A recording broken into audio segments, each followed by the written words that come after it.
Hello everybody, my name is Cool Blue, and wow, that was weird. That was some laggy stuff going on just then. But anyway, like I said, my name is Cool Blue. I'm bringing you guys viewer replay cast number 52, and this one should be a fun one. There's no need to have all the fancy stuff all over the place. But this is one from the Dota 2 casted Reddit.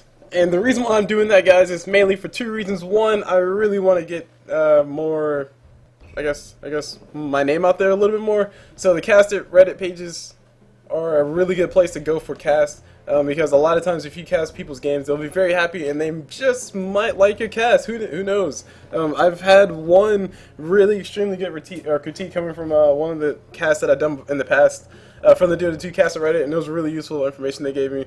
So I'm gonna hopefully use some of that and improve on my casting and hopefully get my name out there more and more, and maybe one day I'll be famous.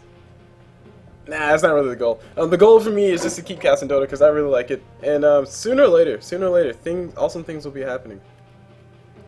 Whether I do the brute force method of making them happen myself, or they actually just happen to land in my lap. The brute force method is already in progress, by the way. I'll tell you guys about that at a later time. But anyway, this is an all pick this game. As always, the viewer replay cast. I'm not going to tell you guys who sent it in until the very end because the general assumption is the person who sent it in is probably the only team that lost, and we don't want no spoilers here. But I actually don't know right now who sent the game in, which is bad. I should know who sent the game in by now. Totally not my fault, guys. Totally not my fault. Actually, no, it is my fault. I just sent a message out to the person who posted the game in the Reddit thing to see if they could tell me really fast who they played. But I haven't got any messages just yet. So hopefully in the course of this cast, I'll get the message from them.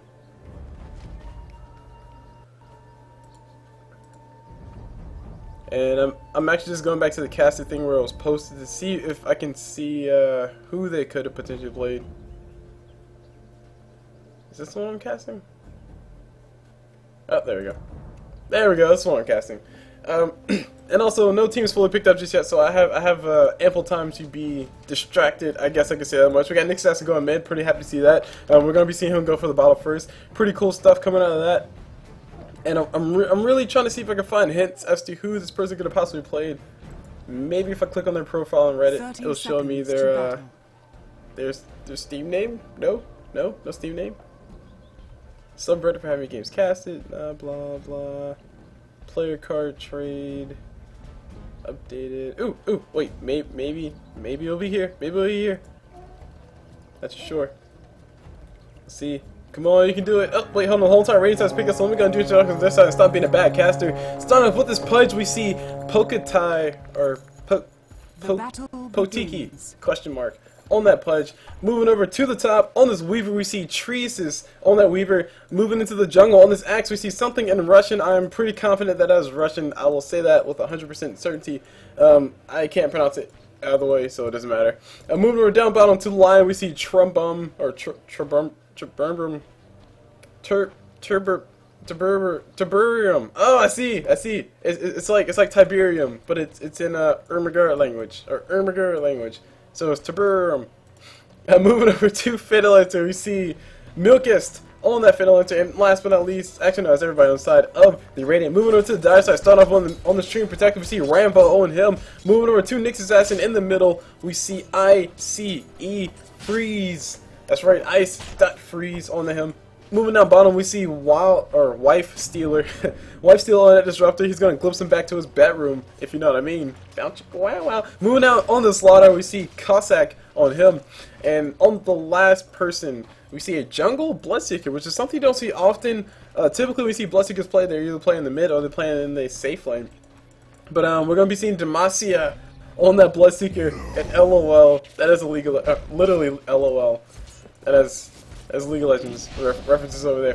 Treant Protector taking quite a bit of damage coming from his Weaver. Bloodseeker trying to see if he can go for a quick help out on the kills, but he's not really going to be doing anything. And actually, no, that Bloodseeker's going to be a lane. Okay, so no weird shenanigans going on, guys. This Bloodseeker will be in the lane. He just took a little while to come around the corner to do stuff. Meanwhile, Weaver's going to go toe-to-toe with this Treant Protector. I think Treant Protector should be winning this fight. He does have his another living armor up, so he can use it if he really needs to. And Weaver trying to be really aggressive early on. One of the biggest drawbacks of Weaver is the fact that he has such little HP. 606 HP at level 1 with a bracer, with a fully built bracer and 2 iron branches. or sorry, level 2. That's not really a lot, especially considering the fact that Treant Protector has the same. Actually, wow, they all went Bracer first. Whoa now. Well, now, Bracer first. Now, you guys already know, the guys who watch my videos regularly already know how much I dislike seeing Bracer first. But anyway, we got Pudge taking a lot of damage, coming out mid, and he'll be backing away. I think he got a hook on top of Nick's Assassin and tried to go for Rot. I'm not too sure what just went on. Oh no, Nick's Assassin Impale, that's what it was. Meanwhile, on top we got Weaver, getting a little bit close to these guys, and I'm not too sure what to expect from these guys. But I will say that Axe might be dying first. Come on, Axe. Come on, Axe. You can do it. You can do it. Prove me right. I proved me wrong. So Axe stays alive, but the Dire do know that he's low. They do have a very nice observer placed around the corner. So if only Bloodseeker was down this bottom lane, he can go for a free kill on top of the Axe. But no, he's in the top lane instead. Looks like Bloodseeker's going to be going for a poor man shield. Pretty cool stuff. Treant Protector, full magic wand built up on him. No courier upgrades just yet. I'm actually quite sad to see that. But I mean, the courier can be upgraded whatever he wants. Like the first, just as long as it's upgraded within the first 5 minutes. That's usually the rule of thumb that I go by whenever I play support. Because I know I'll definitely wait till like the last 5th minute, and then somebody says, "Can somebody upgrade courier?" And I finally upgrade courier. But that's less on me. Let's more on this game. We got Sladar going for a Slytherin Crush plus sprint build, and he's actually going to be going for a stump up a lion in a little bit of trouble. Will Disruptor be able to follow up? No, Disruptor's not going to be able to do anything but throw a sad cloud over Lion's head. Meanwhile, top Weaver's still getting his last hits. He's going for his power checks first by the looks of it, or maybe he's going for Tranquil Boots. Tranquil Boots would be nice because he is being really aggressive, and that would help out as far as his regeneration goes. But it really depends on what he actually wants to go for. Magic Wand picked up by Treant Protector. Really nice item choice for him because Weaver is spamming the crap out of that Sakuchi. If only he had the mana to actually sustain it. Honestly, in this top lane, all Bloodseeker needs to do is just get like maybe 2 points out of silence, and that's a free kill on top of Weaver because he won't be able to run away. But he will have his boots though, so he will be able to run away per se in that sense. Meanwhile, Sladar going down bottom, he's trying to go for kill on top of Phantom, and Phantom will be able to make it alive. Lion throws out an Earth Spike, he does catch a Disrupt on the backside, not enough damage. Moonor mid, we see Pudge, mana burnt, and also took a little bit of damage. Nick's Assassin is very annoying to deal with, mainly because of the simple fact that he will just pretty much burn all your mana. Meanwhile, on top we got a lot of damage getting done to Weaver. Weaver might be the first one going down. No, Weaver does make it out alive. Sakuchi away, and he's out alive, and we're slowly reaching that 5-minute mark, and nobody has died just yet. And everybody has been pretty much low, or there's been a few close encounters so far. And oh man, we might see a kill hop around the corner. Nick's Assassin did pick up an invisor. He's trying to go for a kill on top of Axe, but Axe is getting healed up with the healing salve. He's pretty lucky. He just saved his own life. We got the rotation coming in from Disruptor and Slark though, so Axe might be in a lot of trouble. We got Disruptor won't be showing himself just yet. There's a kinetic field. Don't around the corner. Axe he will be getting caught out. He can't taunt and get a little bit more armor. That's really bad. It Pudge with a beautiful hook to save his ally's life. Will it be enough? It will be enough by the looks of it. If a glimpse can come out from Disruptor, that's a dead Axe. But no, Impale from Nick's Assassin does finish it off, and first blood goes to the Dire. Very well played. Oh crap, where are my manners? I'm sorry guys, I gotta start calling these guys by the hero names, I forgot. Yes, so Ice was able to pick up that kill on that Nick's Assassin. Moving up top to Demacia, he's just chilling up top, chilling and killing, literally and figuratively. And actually I have something lagging me out, hold on. I got too many, I always have too many internet tabs open guys, I don't know what's up with this. Close tabs, bye bye Reddit. So, like I said, I still don't really know who sent in this game, so it's gonna be a surprise to me who wins. Because, like I said, people who usually send in their replays, they are usually on the team that won. And sometimes it's not fun to have spoilers, but what can I do? Just as long as you guys don't have the spoilers and you guys are enjoying the experience, that's all that really matters.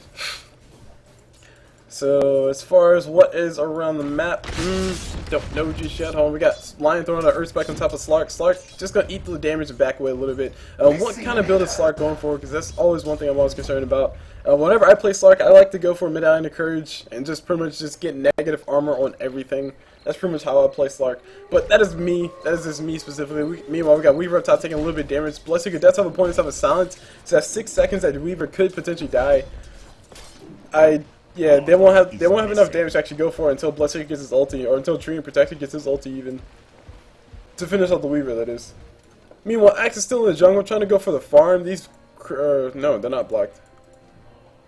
Listen, he's camps with block, look at that. Meanwhile, Treant Protector trying to dive as much as he possibly can, but he's gonna, I mean, he might be actually losing his life. He needs to go and throw his living armor, not fast enough. Weaver does pick him off with the auto attack kill. We got Bloodseeker trying to go for the kill on top of Weaver. He is revealed, he should be revealed, fully revealed that is. Bloodseeker does see him, he's getting a little bit more speed. This is actually really huge blunder in my personal opinion on Bloodseeker's part. He needs to put a lot more points inside of his thirst, especially going against a Weaver, because Weaver's HP is not all that high. And once Weaver hits a certain point, a certain level of HP, which I think at level 4 is 25% HP or something like that, then he is fully revealed. There's nothing he can do to Sakuchi, or he can Sakuchi away to still, he can use Sakuchi to run. That's really about it. He won't be able to actually get away because they will know where exactly where he is.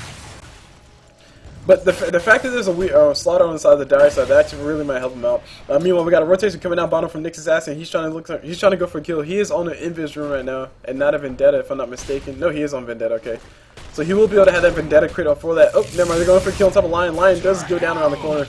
I totally thought Nick's assassin was on the radiant side. I'm sorry, guys. But we did see that kill. Meanwhile, on top, we got a rotation coming from Axe. Axe might be able to finish off the kill on top of Treant Protector. He needs to get something on top of him. He's not going to be able to get it. Weaver's going to Sakuchi on the tower. That might be a big mistake. He's getting silenced up by Bloodseeker. Bloodseeker's just getting a little bit more damage, but it doesn't matter. Treant Protector survives. Axe trying to get one more last hit on top of Treant Protector. One spin is all he needs. Just give him a spin. Oh my gosh, he gets a spin out of range. He won't be able to get it. Ulti coming off of Bloodseeker. Axe is dead. He's as good as dead. Treant Protector turns around and stands still. Pudge. Oh my god, Pudge with the hook. Oh god.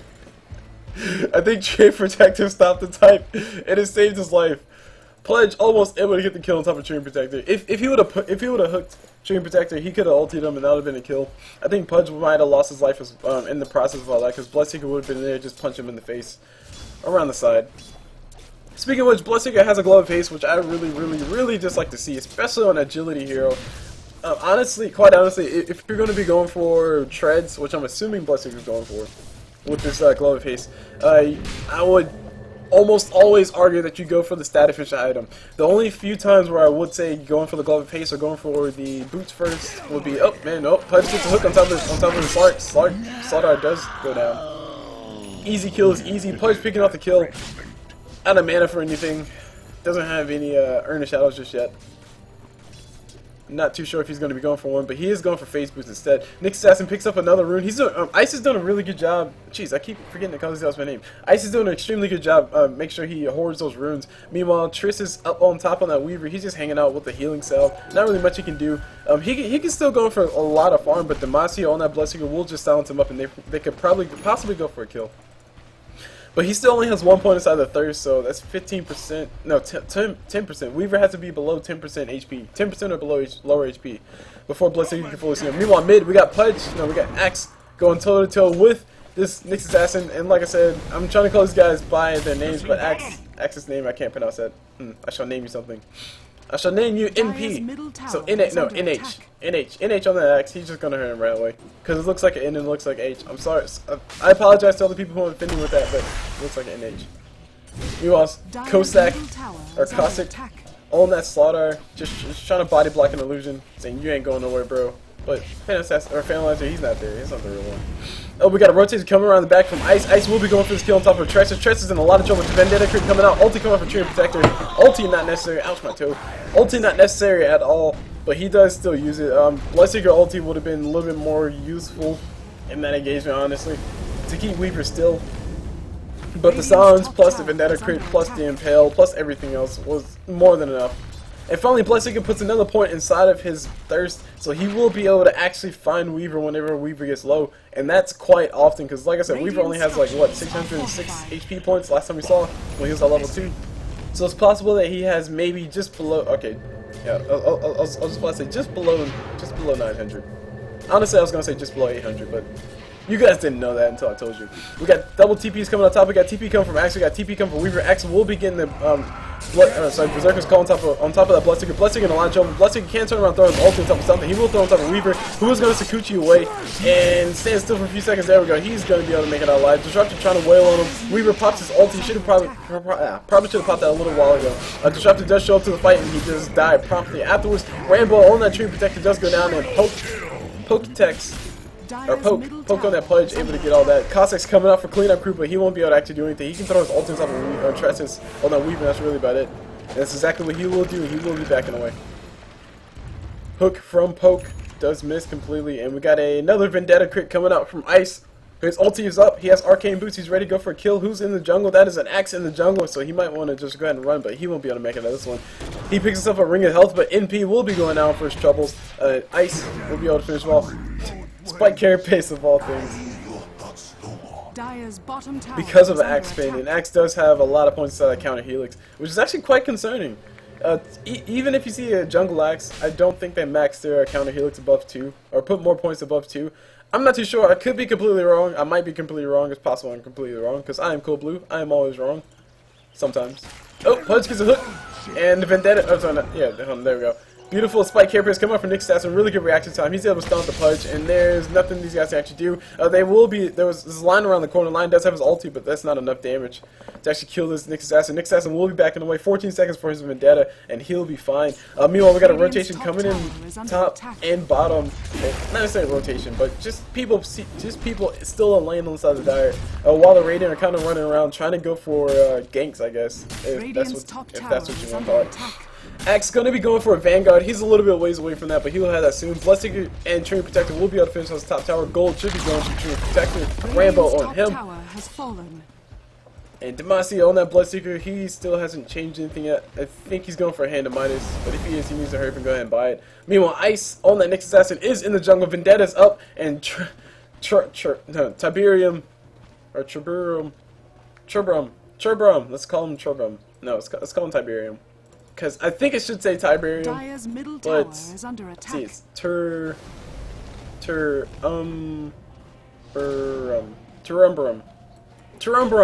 Okay, there we go. That's his name.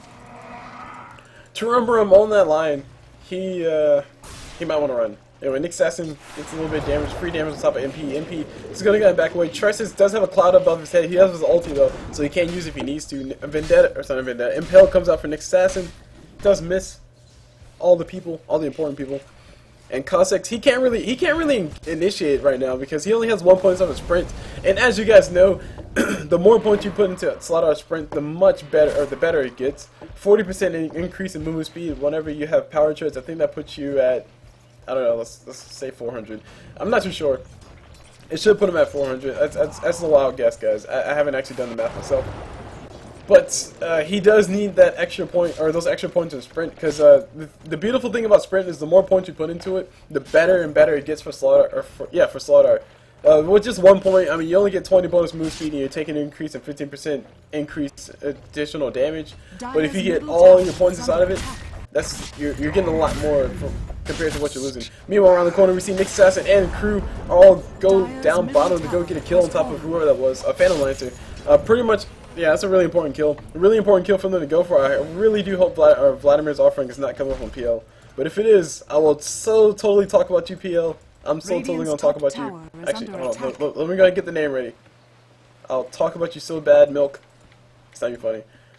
Rambo on that Treant Protector does finally pick himself up some arcane boosters you guys see there. And actually, I'm going to take a look at the rest of the items so we can have a good look all at once to see what is going on. We see Pudge going for a 4-staff. I really like that. That increases Pudge's mana pool, and with the Nyx Assassin burning all his mana as well. That will kind of counter that slightly. But also, actually no, I take it back. That won't counter that. That will hurt that a lot, wouldn't it? Because the more intelligence you have, the more mana burn does to you. So Pudge is going to be losing all that mana anyway. 4-staff is really nice for helping him chase people though, because he can basically 4-staff forward, get his ulti on top of somebody, and then after his ulti throw out his hook, which does pure damage by the way, and pretty much there's nothing they can do about it, and they'll just die from it. Lion does have a bracer, and he also has boots. He's probably been buying all the wars for his team. And what else is there? Phantom Lancer, he's building himself a Diffuse Blade. He's also working on a Vladimir's offering by the looks of it. Really do hope it's not a Vladimir's offering. He will. Speaking of the double, he's going to be behind in the corner. What is he going to be by? I don't really know, but Nyx Assassin will be able to find him. His Vendetta is up, and he's actually going to Vendetta crit creep, and Phantom Lancer, he's on the wrong neck of woods. Disruptor's around the corner. Sladar is coming in too. Will Sladar be able to find him soon enough? Actually, no. Sladar walks to the store himself casually and buys himself a TP. I don't think he saw him. Oh my god, these guys are all just hanging out, and there's a dust of appearance pop around the corner. Nobody finds anybody. We got Lion getting a beautiful stun on top of a few people. Sladar gets a stun around the corner. Throws a cloud on top of Lion, gets some negative armor around the corner. Pudge gets a hook on top of, or sorry, Pokey on that Pudge got a hook on top of somebody. Didn't see who it was. Forced himself forward. He wants to go for a kill on top of something. He's trying to line up a hook, gets a kill on top of Cossacks on that Sladar, and we got another Earth Spike coming out from Lion. Beautiful Earth Spikes all around. Ice does go down, and so does Rambo. Here comes Demacia. Will he be able to actually do anything? I really don't know, but he does have vision of somebody. Somebody's giving him move speed. Pudge with a beautiful hook from downtown. Pokey able to finish him off. No, not Pokey. Milk or Mike. Sorry, that's Mike. It definitely says Mike. Mike on that Phantom Lancer able to finish him off. And just like that, the whole entire fight turns. Things were looking really nice for the Dire, mainly because Nick Assassin was getting his kills off on top of both Phantom Lancer and whoever else he found. But yeah, the Radiant decided to just go ahead and say, hey, screw this, let's go ahead and 5-man and kill everything. And that's exactly what they're doing. They're going to try to 5-man this tower down. We got to cancel TP on whoever that was. Treant Protector, he's not here. Cossacks does get hooked by Pudge. Oh my gosh, that's a free kill. Free kill is free, and a free kill does go down. Ice on that. Oh, wow. Oh man, he's just vendetta and casually walked up and killed a lion. That was ridiculous. All the mana of Tressus is gone. He does have Magic Steel with 15 charges. He goes in and pops that, and he's gonna run away. Gets hit with the Impale coming out from Nick Assassin. Nick Assassin pops himself a Dust with Appearance, make sure these guys can see him. Force that forward from Pudge, does save his life though. Treant Protector trying to run up and get his ulti off, but he's so freaking slow, it's not even funny. Not the slowest man in the world, but I mean, come on, Bleak Dagger would help out a lot. So would a Force Staff. But as of right now, the fight is officially on the Dire's terms. They're a lot healthier than the Radiant are, and they also have the bigger ultis up. Between Bloodseeker's ulti and Treant Protector's ulti and Disruptor ulti, they can do a lot as far as controlling people around. People are trying to run around, specifically the Weaver and the Phantom Lancer, and they both happen to be on the same team. Let's go and take a quick check on Bloodseeker. He does have 3 points inside his Thirst, so he will be making it a lot harder for those Invis people to run around and Invis. Another rune picked up by Nick Assassin, rune picked up by Pudge, or activated by Pudge. He's going to look for a kill. Will he be able to actually get a kill on top of anything? He does see it. Yeah, there's a Nick Assassin around the corner. He does vendetta up. I think he did catch wind of Pudge. Pudge might be in a lot of trouble, but Pudge does have a crap ton of HP. He does have support in the form of everybody else around the corner to help him out. And there was a Observer Ward, that's what it was. There was an Observer Ward right here that helped them spot things out. I think they did see the smoke get activated, or maybe they didn't. Pudge smoked himself up. He's running to the jungle, see if he can find himself a free kill. He's rotating top for the Cossacks on that Sladar. And Cossacks, he will be going out. His Vanguard is coming up soon, and he really doesn't want to die, but he's going to be dying. Poke on that Pudge. From what I've seen, Poke on that Pudge has been really good with lineup and such. Meanwhile, we got Tressus on that Weaver, trying to go for a kill on top of something. He will be able to get the kill on top of Treant Protector, but he needs to go ahead and pop his ulti. No, he gets silenced by Bloodseeker. Bloodseeker just trying to slow him down. And now, okay, yeah, he's fully revealed. There's nothing Weaver can actually do to run away. He can try to ulti, but they'll give him, like, not enough HP to actually run away. Ice on that Nick Assassin, coming around the corner. Weaver almost hurts himself a little bit, but it won't be enough.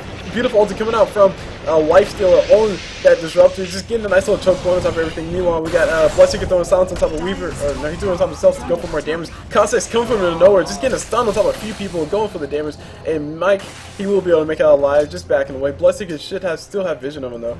Oh no, there's a cloud, there we go. Bloodseeker coming around the corner, will he be able to get the kill? Yes, he will be able to get the kill. Phantom Lancer almost able to finish him off as well. And Bloodseeker's going for a Radiance, that's what he's going for. Meanwhile, Tressus on that Weaver, he will be going down soon. He has a drum charge popped, he has wand charges popped, but it's not enough. He can't move fast enough. Bloodseeker, OP, Valve, please nerf. And that is a max Thirst, finally.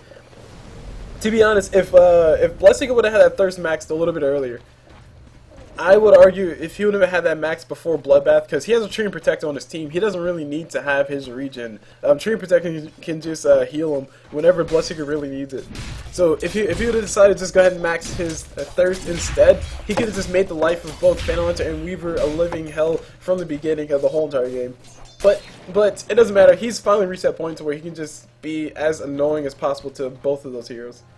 Meanwhile, Nick Assassin, or Ice on that Nick Assassin, just run into the jungle, see if he can find somebody. And here's the creeps in the jungle saying, welcome to the jungle. We got fun and games.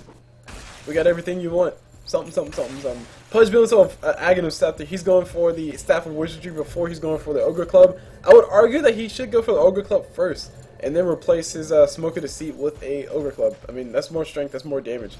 Meanwhile, Ice does bump into him. Did he recognize? That's a big question. White Skiller will be going down. There's no way he can actually run out. Pudge is going to go ahead and use his ulti. Not really useful for him to actually use his ulti on top of that. I probably should say that for Nick Stasser, who is going to be able to run away because Pudge already uses ulti. Ice able to juke around the corner. Will he be able to get alive? No. Ice does still go down. And Poke able to help his team out and get the kills. Nick Stasser did die to creeps though. Meanwhile, down bottom, who's this pushing down bottom? Of course, that is Mike, free farming with his diffusal blade. He really needs to hurry and build his other big items, like a Mantis or like a Heart as well. Meanwhile, MP on the axis is going full man mode. He's going full recharge, trying to go for as much damage as possible. Poke says, "Hey, screw your ulti Treant protector. I'm gonna go ahead and kill his Cossacks right under your own tower." Cactus might be going down soon, and there's ulti coming up with Bloodseeker. Axe, will you be going down? Yes, Axe should be going down soon. Disruptor able to finish well. Beautiful combination come out from those two.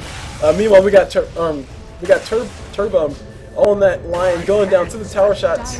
Disruptor able to finish off with the auto attack. Trash is on that Weaver going full retard. He's trying to go for the kill on top of that Disruptor. He's able to get the kill on top of that. Now he's going to be running away. He is not low enough HP for Bloodseeker to actually see him, so he's fine. And boom, look at this regen room. Dire's structures are fortified. Meanwhile, Dire's bottom is under attack. Phantom just farming up a lot of things. Bloodseeker, I really don't think going for Radiance will be the best of ideas, especially considering the fact that he does have a Treads finish, but he is going to be going for the Relic. His ratings will be up in another, I think he needs 900 more gold, if I'm not mistaken, which I'm probably mistaken because Coolblue is usually wrong, unless I'm right and I'm not wrong. That wasn't a fake statement at all, was it, guys? There we go, I was wrong. Okay, so he needs a little bit more. I mean, okay, I might be right now, but he still needs a little bit more. Pudge pops himself with Smoke of Deceit. Again, he's trying to go for a kill, and he's spending a lot of gold on his Smoke of Deceit. Yeah, honestly, he should just go ahead and invest in a Shadow Blade. If he's going to be trying to do that much. I'm not too sure how much these shenanigans will be working out, but he is trying to go for him indeed. 12 flesh heap stacks for him. That just shows you guys how effective all this is for him, so if it ain't broke, don't fix it, right? Meanwhile, Cossacks on that Sladar just threw a cloud right on top of MP's head. MP not feeling pretty happy, or not feeling all that happy about that. He does have a Vanguard up though, so he's happy about that at least. Turburm. I shall call you Turburm. Turburm on that line. He's building up the mechanism for his team.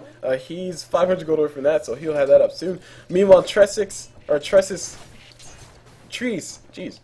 that Weaver. Farming on top, he will be able to, or he should go ahead and back away, which I think he is trying to do, but will he be able to back away fast enough? Lion's going to go ahead and sacrifice his own life, reveal everybody who's in the smoke. There's a dust of appearance popped by Rambo on that Treant protector. It did not spawn anything out. Meanwhile, Turbum, will he be able to make it alive is a big question. He needs to go ahead and pop his other thing. Pudge trying to throw the hook to save his life, but it won't be enough. Meanwhile, Mike throws out a Spear Lance to try to do a little bit more damage. We got White Steel who's taking a lot of damage in the middle of all this stuff. Ulti coming up from Treant Protector, a lot of stuff going on in the corner. I'm not too sure who just died or what just killed it, but it just went down. Hook comes from Pudge on top of Mike, and Mike able to back away. But that's probably not the target that he wanted. Meanwhile, Rambo is going to be going down in the corner. Diffuse Blade charge used by Phantom to just get the kill. And the only person still alive is the one that they needed in the fight, which is definitely the Bloodseeker, who has his Radiance up and is coming to him. And one of the biggest drawbacks of a Radiance, of course, is the fact that it doesn't give you anything but damage. That's all it gives you. It doesn't give you any survivability. It doesn't give you any armor. It does. Well, okay, that's all survivability. Actually, no, I just said it all in one word. Wow. Okay. Thanks, Coolblue, for killing my train of thought. Jeez, such a jerk.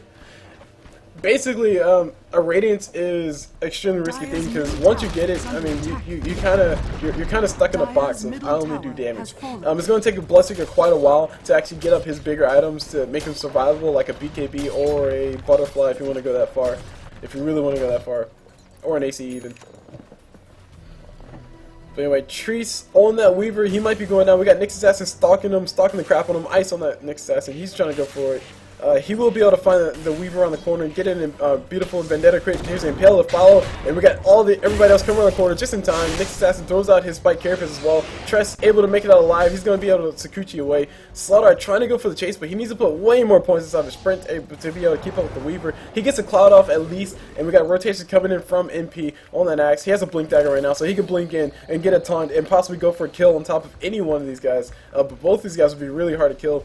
Pretty much, if you don't taunt the Treant Protector, he's going to throw a Living Arm on top of whoever, or Sladar, if they do decide to focus him.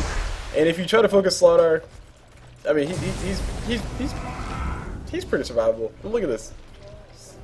Virtually not feeling any damage coming out from Axe's Berserker's Call, which is max, I think, or right now. Meanwhile, Turbo on that line, he's going to be going down on the corner. Demacia able to finish him off. We got the fight happening on the corner. Caustic's in the middle of all of it. Will he be going down? He will not be going out just yet. We got the ulti coming up from Disruptor, helping out his team. Sladar getting healed up from Treant Protector's life leech, and Treant Protector standing still. I'm not too sure why he's standing still, but he's just standing still. He didn't have to stand still. Meanwhile, Weaver getting completely caught out by everybody on side of the Dire. They're just all hanging out, just trying to kill everything. Demacia on that Bloodseeker. See, one of the cool things about one of the benefits, not necessarily the cool things, but actually, we got to fight happening around the corner. Who's this about to be going on? Mike on that Fan Lancer, trying to show up and go for the kill on top of something. He's actually revealing the fact that he's that's the real Fan Lancer. Bloodseeker should be able to see him soon. He should be able to smell him probably as soon as Fan Lancer comes off invisibility. Bloodseeker coming around the corner. He's going to be trying to kill a Fan Lancer who's standing still, and Fan Lancer will be going down. I think he tried to TP out, but that was extremely late on that TP. And he goes down. Shout out to Citizen Snips for sending me the invite, but I can't play right now.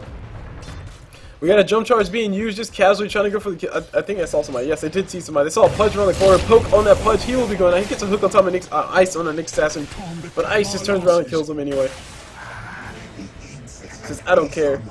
Forget your hooks, Pudge. I'm going to kill you anyway. And Demacia on that Bloodseeker, like I said, I mean, one of the benefits of having a Radiance is basically it does damage passively to anybody, even if they're invisible.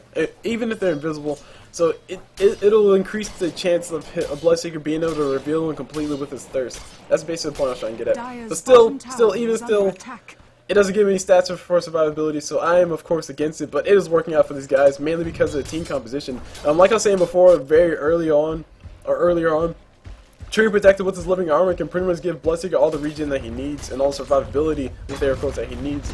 And quite frankly, the Radiant haven't really got to a point where they can just ignore living armor completely. Weaver, he hits pretty hard, sure, but Treant Protector's living armor still helps out Bloodseeker as well. You can see Bloodseeker just doing crap ton of, or boatloads of damage on top of that Weaver. We got Bloodseeker getting taunted up by the Axe. Axe threw his ulti a little bit too early, but it doesn't matter. Mike is pulling that Fan Lancer, able to finish him off around the corner. And we got a Yasha coming up. Or sorry, not Yasha. Sanji. Oh my gosh. Sanji Yasha Fan Lancer. Whoa. Okay, Sanji Yasha Fan Lancer. That's a new. Turbo on that line. He's going to be able to make it out. Nope, never mind. Dagon up on Nick's Assassin. Radiant's middle tower is under attack. For a second, I thought Lion was gonna be able to make it alive, but there's also Rainbow on that Treant Protector coming around the front who can just slap him in the face just one more time, which is all he really needed. Because Treant Protector, he does he does a massive amount of damage. This is a Treant Protector without any true damage items. 139 damage, quite a bit of damage. Anywho, we got some sort of base race going on. I truly think the Dire should have just went on ahead and took that mid tower, as opposed to trying to run back up top to defend their top tower, because their top tower was gone already. And the Radiant are doing the very smart thing. They're going to just take the outer tower and just back away, because they know that they can't push the high ground just yet. Especially not going against a,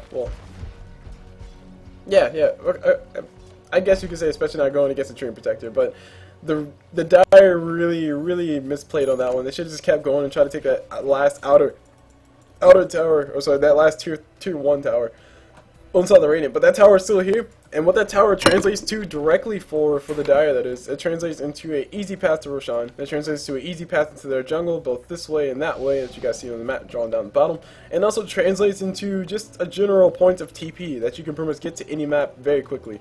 Whereas the Dire only, like, the furthest point they have is right out here, Oh, sorry, you can't see that. The first one they have is right out here, and that's pretty much a Roshan path, and that's really about it. Jeez, let me draw. That's really Roshan path, and that's all it is. You can't really do much from this. I mean, you can smoke up and try to jump into the jungle, but chances are there's going to be somebody here farming, so you're only going to catch one instead of catching the whole entire team off guard. And it's really nasty stuff going on. Just put it that way. The final to pick up a Sanji Yasha, I am pretty confused, mainly because you don't typically see a Sanji Yasha on top of a Phantom. You typically see something else. Lion throws out a Observer one on top of the high ground. He will lose his life here soon. Ice on that Nyx assassin, just finish him off before Lion can even sneeze, and Lion does go down. Easy kills easy is exactly what he just said, and Nyx assassin is level 13. He is not level 16 just yet though, so we got a D-warding getting done, or some D-warding getting done on the high ground.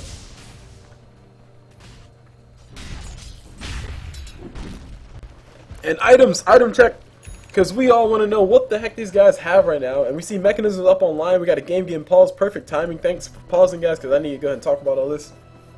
We got Diffusible at level 2 up on Phantom. That's a really huge thing. That gives him a lot of stats as far as damage goes, and also, well, it helps out his damage. It also gives him a lot of stats, or some extra stats, not a lot of stats, but some extra stats for his illusions.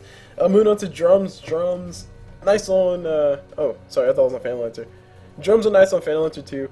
I think his illusions do benefit from the movement speed aura, or movement speed, and they also get the aura, which would be cool. But yeah, drums on Phantom would probably be not a good transition into item.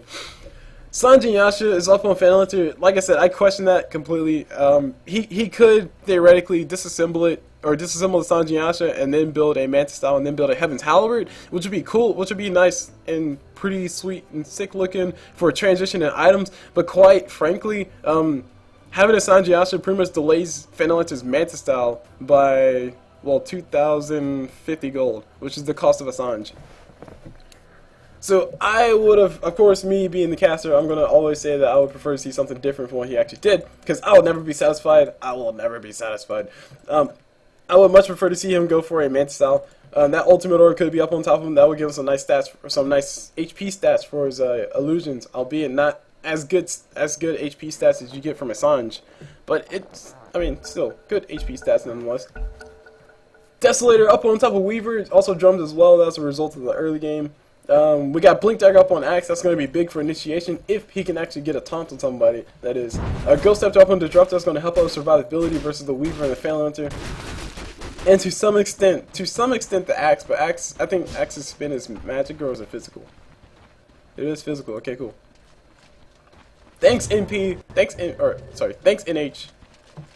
Did I say NP? I think I've been calling him NP this whole time. Okay, NP it is. Thanks NP for proving me wrong. NP, no problem. Moving on to the dire side, like I said, Mechanism is up on Disruptor. Ghost Step is going to help him out as far as dodging all the damage coming out from all the big heavy hitters that are right clickers. Moving on to Sladar, he's building a BKB, very smart choice to have, especially considering the fact that it's a Phantom Hunter with a slow axe with a taunt. Pudge, well, you can't stop Pudge. Lion with his CC, you can pretty much get rid of all that CC and just focus on just going balls to the wall, jumping into that fight, and getting your stun off and getting bashes off and perma bashing somebody. The only thing that he's missing really is attack speed, but that's inconsequential, to be honest. As in, it doesn't really matter. He's probably going to die first in the fight anyway, despite the fact he has that much HP. What's another thing? We see a Sanj coming on Bloodseeker, so Bloodseeker will be still going for the Sanji Yasha. I really do hope we see a Heaven's Halberd instead of a Sanji Yasha, but Sanji Yasha is the most likely thing that we'll see him go for. Pudge is invisible right now, but these guys do see him around the corner. They're going to go ahead and pop the dust of appearance. They didn't need to pop that at all. Pudge will be getting focused first. Now we got Phantom trying to jump into the fight. We got Nyx Assassin doing a bunch of CC on top of the line. Beautiful, beautiful focus fire. Well played by Ice. Meanwhile, we got Poke on that Pudge going down on the corner. Demacia coming in saying, Demacia! But sadly, he's not Garen from League of Legends, but it doesn't matter. MP will still be going down. Stun coming up from Sladar, and that's to just save these guys' lives from a possibly horrible team fight. Bloodseeker trying to get another silence on top of Weaver. He won't be able to get it, or did he get it? I don't know. There we go. He finally sees him. He's burning Weaver down enough, and Thesis will be able to ulti soon. Will he be able to actually get any HP from him, though? It's a big question. That silence lasts for freaking ever. There we go. He finally goes down. That's level 4 silence on top of Bloodseeker. That's 9-second duration on silence. That's a ridiculous amount of silence. At that point, Weaver could have just probably turned around and tried to go for a kill on top of Bloodseeker, but I don't think Weaver hits that hard. You know, Wife Stealer, popping that Ghost Dancer, just saying, hey, fan answer, you ain't gonna kill me, bro. And he walks away casually as Ice from that on that Nick Assassin helps him, or sorry, assists him in his great escape. Meanwhile, on the gold graph, we can see the gold graph is in favor of the Radiant. I'm not too surprised about that. Actually, no, I take it back. I am surprised about that. Nope. I take it back again. I'm not surprised about that. Most of that gold is tower gold. That's one of the biggest things to consider. The Radiant are officially up by 2 towers, if I'm not mistaken. No, 3 towers. The Radiant are up by 3 towers, meaning that they've taken 3 of Dire's towers down, which translates directly into 3,000 gold, which is, I mean, if you take 3,000 gold out of the equation on the gold graph, you can pretty much see that the graph is not necessarily neck and neck, but it's within an uncomfortable margin of lead, I guess if you want to put it that way. My friends are here. Moving over to the XP graph, as I always say about the XP graph's relatively irrelevant because the longer the game goes on, the closer converges to 0, but it's still a really nice indicator of where everybody is at the current point in time, and as you can see, the Dire are in the lead as far as XP goes, which means that they have a slightly more levels, which means that Nick Assassin is probably level 16 already. Nope, he's only level 13. Sad days. He's trying to look for a kill. He can't find anybody just yet. That's nice and soft enough for him to actually sink his teeth into. He might be able to go for a lion, but I mean, it's going to be really risky, especially considering the fact that somebody around the corner. Actually, he's going to go ahead and go for it with the beautiful use of a distraction coming out from life steal on that Disruptor, and he gets a beautiful kinetic field plus a silence on everybody. Ulti coming out from Treant Protector as well, and so disengages the fight. Nick Assassin, he's able to derp on away. And nobody on the side of the Dire dies in that whole entire engagement. Are you kidding me? That was really, really nice execution coming out from the Dire. Actually, as soon as I say that, we got Rambo on that Treant Protector. He might be going out soon. He needs to go ahead and pop his Nature's Guys. He will be able to pop it.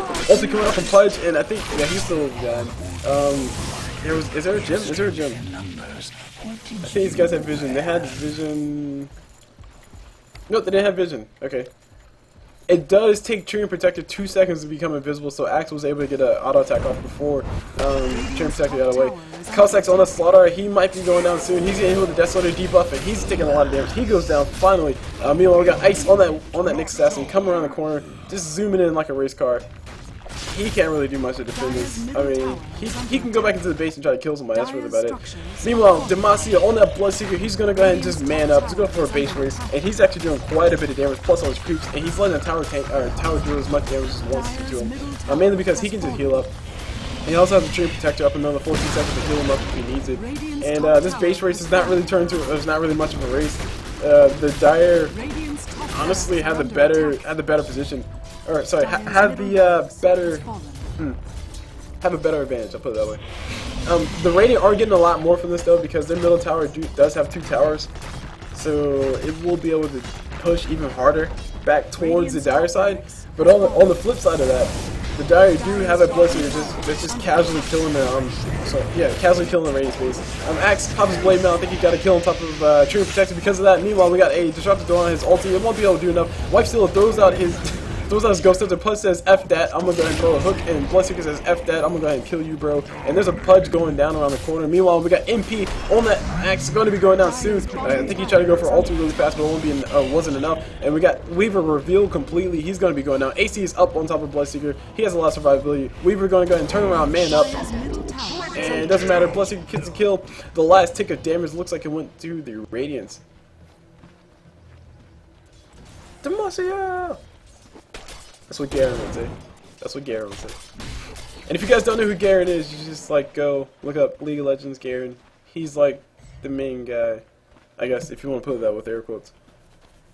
So at the end of the day, after all is said and done, the Radiant are in a better position, and I say that extremely lightly. The main reason why I say extremely lightly is because of the simple fact that they were able to get the middle tower on the side of the Dire in a lane that they still have their outer tier 1 tower on, which means that this creep wave is going to be pushing massively hard. But the main reason why I'm kind of timid to say that is because they lost quite a bit to get that. One, they lost their top racks and their top barracks.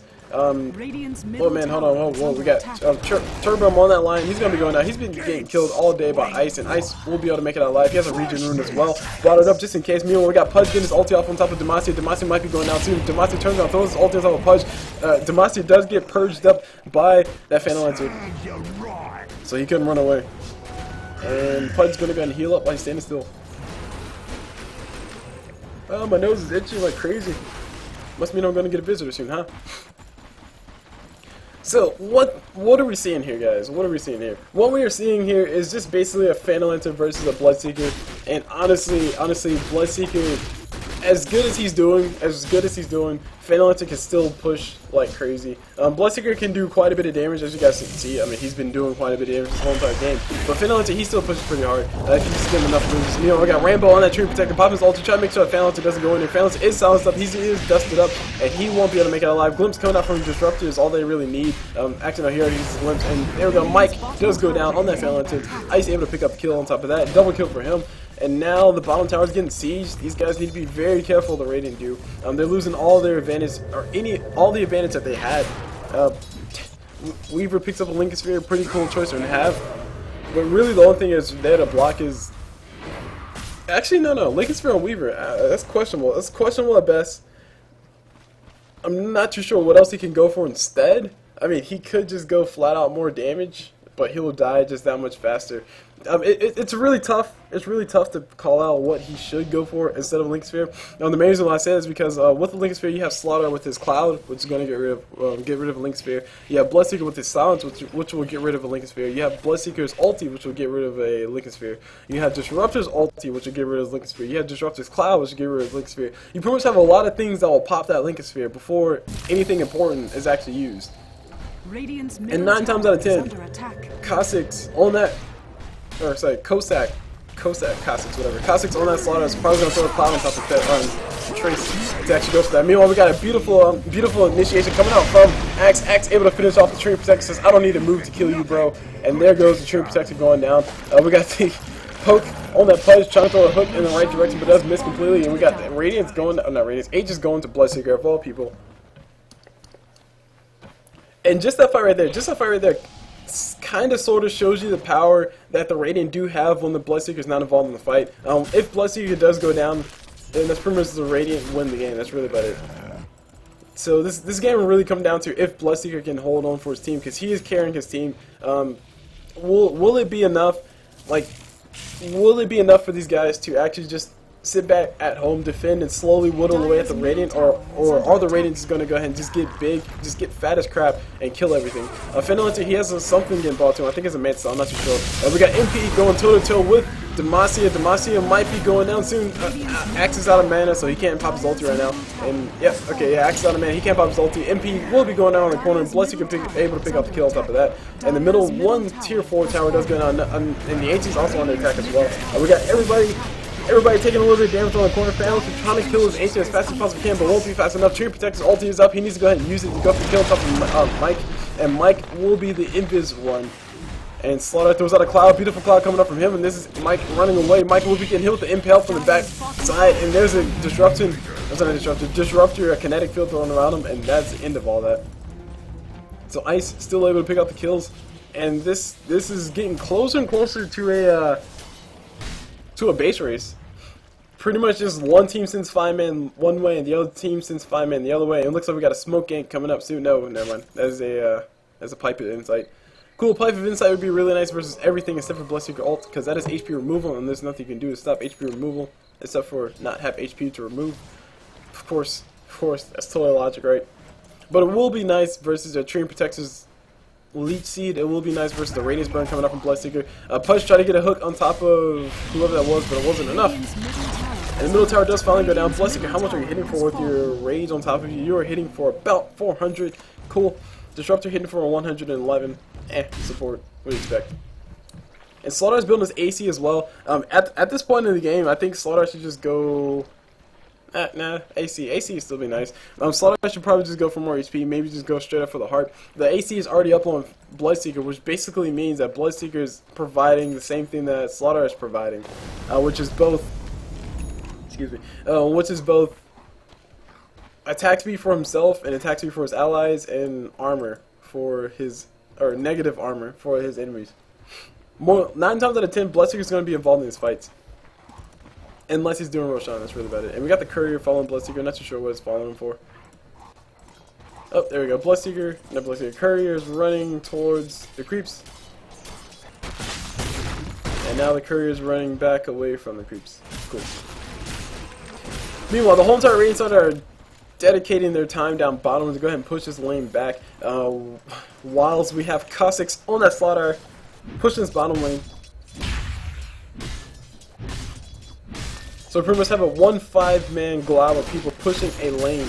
And it's taking them quite a while to actually push the lane, especially for a 5-man stack. That just shows you the power of mega creeps. Pretty much, if these were normal creeps, they'd probably die in like, I don't know, 2 seconds or less. But these are mega creeps, guys. These are mega creeps, and they do take a lot longer to kill. Sladar is pushing down bottom all by himself. He does have a TP scroll, so he can TP back into base if he really needs to. Very smart plays coming out from him. Just that alone, just one little thing like that might win his team this game, or it might break the game. Basically, if he didn't have that TP scroll, he wouldn't be able to jump into the team fight to throw out his cloud on top of both Phalanx and on top of Weaver. And actually, he's doing a really good job. Make sure the creeps don't aggro each other. He's going to TP away back to base. He's going to get ready to defend. These creeps should be able to finish off this tower despite this creep wave coming in. That siege creep should be able to finish off, and we will be seeing the standoff happen at the tier 3 tower. We got a hook coming up from Pudge on top of Treant Protection. Treant Protection does get stunned up, no ulti from him. Cossacks on that Sladar, not able to get there fast enough, and we got a Dagon getting clipped by Nyx Assassin on ice on Nyx Assassin. He's not really able to do anything. Demacia getting turned into a pig. No, he wasn't going to turn into a pig. The Blade Maul's on top of him. He's doing a lot of damage. Will he be able to get the kill on top of Pudge? Poke will be going down around the corner. Meanwhile, we got MP doing a little bit of damage back on top of Bloodseeker. Disruptor just saved the life of Axe. Actually, no, he didn't. He's injured the life of Axe. Sorry. Totally thought they were on the opposite sides. Always do that. And the Veil of Discord is up on top of Wife Stealer. So Wife Stealer on Disruptor, we'll be happy about that. And the Dire did win that entire thing. Like I said before, Sladar being involved in this fight, it definitely paid off. I think he got like maybe 2 stuns off, and the negative armor, and he's past level 16, so the negative armor is quite useful. His BKB is still at 10 charges. Wow, Cossack's really good on the patience. A lot of times, well, I know from me at least, if I'm playing a Sladar and I see a team fight about to break out, I just jump in, pop my stun, pop my BKB, and just try to do damage. But Sladar saw the fact that nobody was really attacking him, nobody had any big spells to use on him, so he didn't have to pop it at all. So he officially has a 10 charge BKB, or 10 second BKB. The only drawback to all of this is that he's officially out of mana too, so he won't have enough mana for stun. Sorry, stun plus cloud plus another stun. I mean, he won't have enough mana for it, especially not for the siege coming up. Bloodseeker, Demacia on that Bloodseeker, just doing a little bit more damage to the thing. He is going to be going for Heaven's Halberd. Thank God that he didn't go for Sanjiasha. I'll be like, Jog, but you made it so far and you just got a Sanjiasha. What is this? Anyway, Lion ulti getting thrown on top of Bloodseeker, not the right target to use it on top of, especially when he has living armor plus evasion. I think, did Bloodseeker dodge that? Wow. I think Bloodseeker might have dodged that damage. Cossacks on that Sladar throwing out a stun. Not too sure what's up with that, but he did throw a stun. Pudge trying to see if he can go for something forward. He throws a 4-step himself forward. He might not want to hook right now, because if he does hook, there will be an instant response coming out from the Dire. It will force a fight, but I'm pretty sure it's not the fight that they want to force, especially not outside of their outside of their tower range. Invis rune to be picked up by Nyx Assassin. Invis rune for him is a little bit redundant, I know, indeed. So he's gonna go ahead and use it for bottle charges. Or use up a bottle charge and use his Invis rune for scouting. His Vendetta at level 16, Nyx Assassin's Vendetta does last as long as his cooldown is. So what that basically means is if he does let his Vendetta go to full duration, he pretty much gets a he can pretty much pop it again immediately after it runs out. And Weaver's just hanging out right around Nyx Assassin. We got a rotation coming in from Bloodseeker and also Company. So Tress, all that, Weaver might want to be a little bit careful. Almost everybody on the side of the Dire is in the jungle, except for Sladar, of course. So Cossacks just firing up his other big, I think he's trying to finish up his AC around the corner. And now we got Weaver in a little bit of trouble. We got the Veil of Discord. Whoa, Nyx Assassin just misses Impale. Not good at all. We got Disappearance used around the corner. There we go. Tress is going to be getting caught out. And he will be going down because a Bloodseeker ulti. And I'm really gonna go test it out now.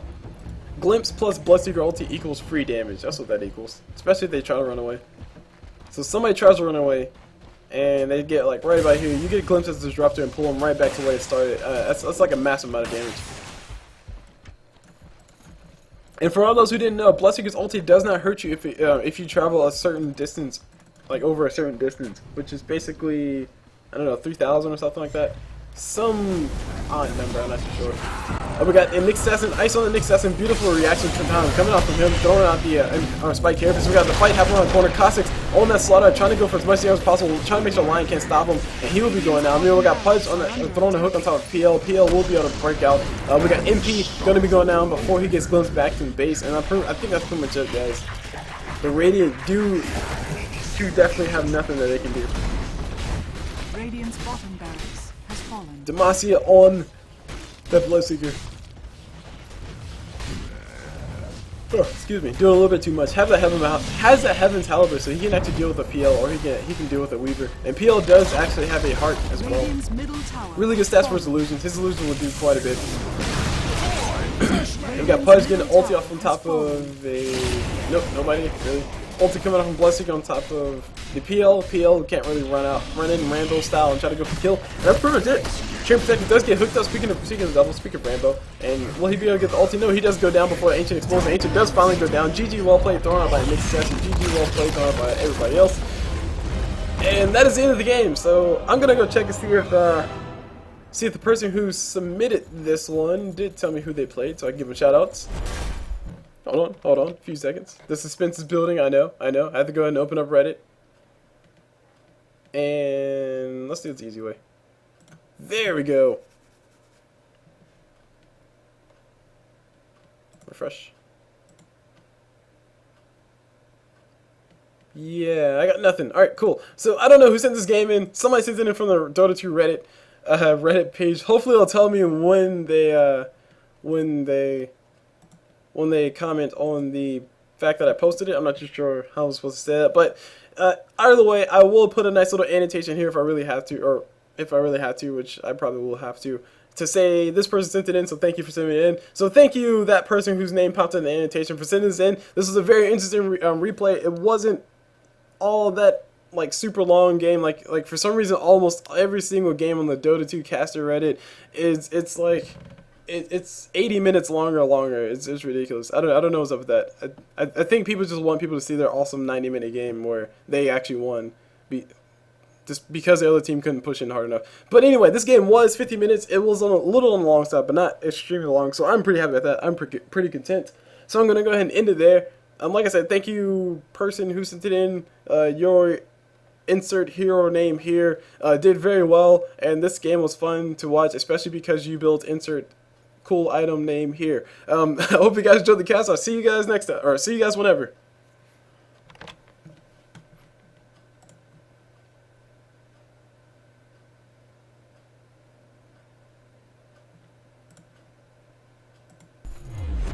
Look what the storm brought. I'll drop this. That looks quite nice. Oh, these are items, by the way. Look what the storm brought. Look what we found. Oh, so many mythical chests. Or common. Sorry, common chests. Those aren't mythical anymore. Anyway, there it is. That's the end. See you guys whenever.